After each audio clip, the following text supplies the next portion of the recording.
Olá, meu nome é Fernanda Laraia e eu sou médica do Espaço Viver Bem da Unimed Sul Mineira. E hoje nós vamos falar sobre Setembro Amarelo, um mês de conscientização à preservação da vida. É importante que a gente se lembre das origens desse mês. Comemorado no Brasil desde 2015, o Setembro Amarelo teve origem após um menino de 17 anos cometer suicídio dentro de um Mustang amarelo. O nome dele era Mike. Desde então, mês de setembro foi escolhido como mês para levantar conscientização a respeito da prevenção do suicídio. Suicídio é um tema complexo e cheio de tabus.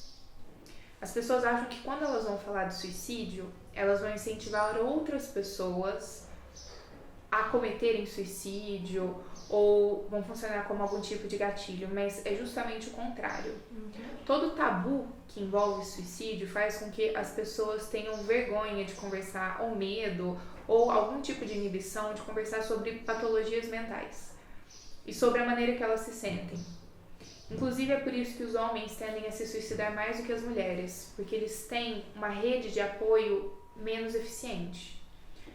As mulheres costumam conversar mais sobre os sentimentos com as amigas, com os familiares, e isso acaba se tornando um fator de proteção para as mulheres por conta do suicídio.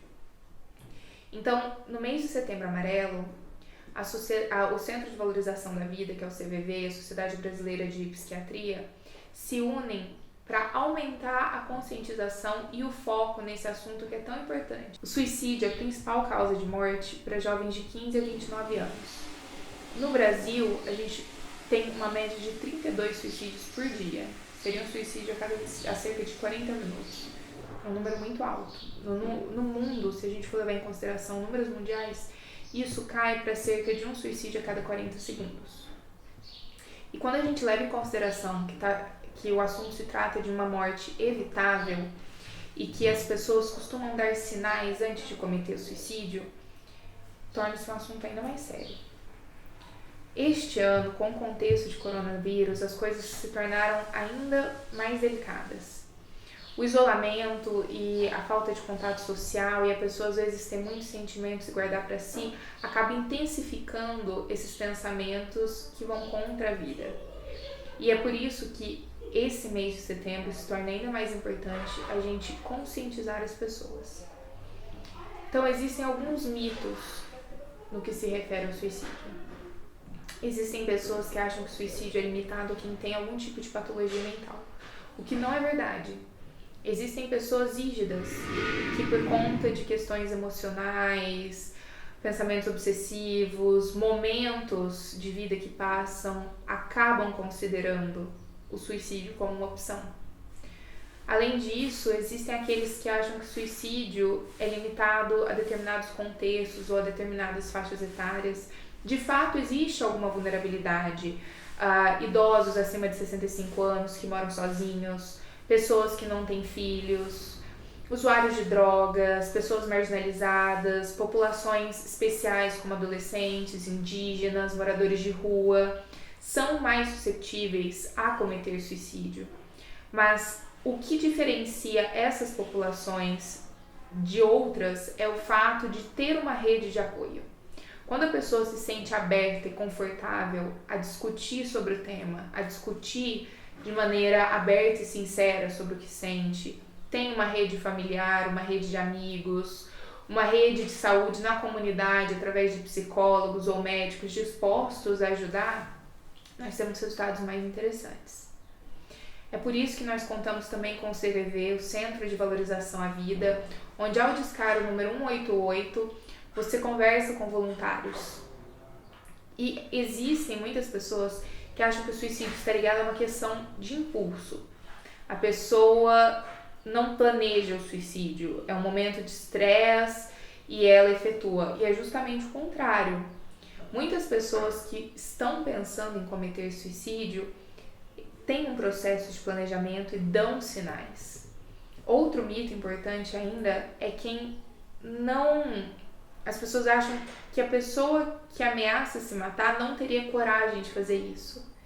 Muitas vezes ela tem.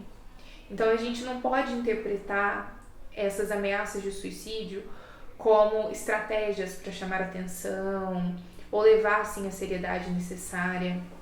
Existem ainda crianças que se suicidam, é um número pequeno, mas é um número existente.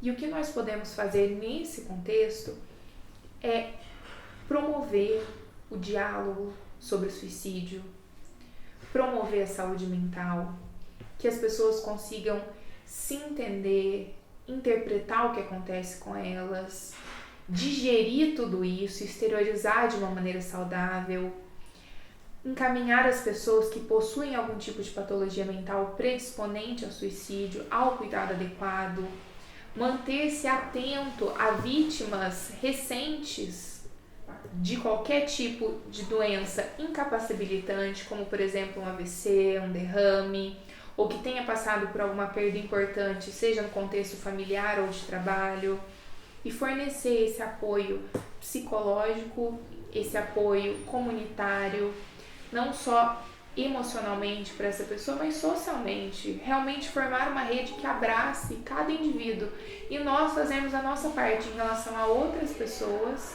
para promover a saúde mental alheia sempre que for possível. Então é um trabalho de formiguinha, mas juntos nós conseguimos fazer coisas gigantes.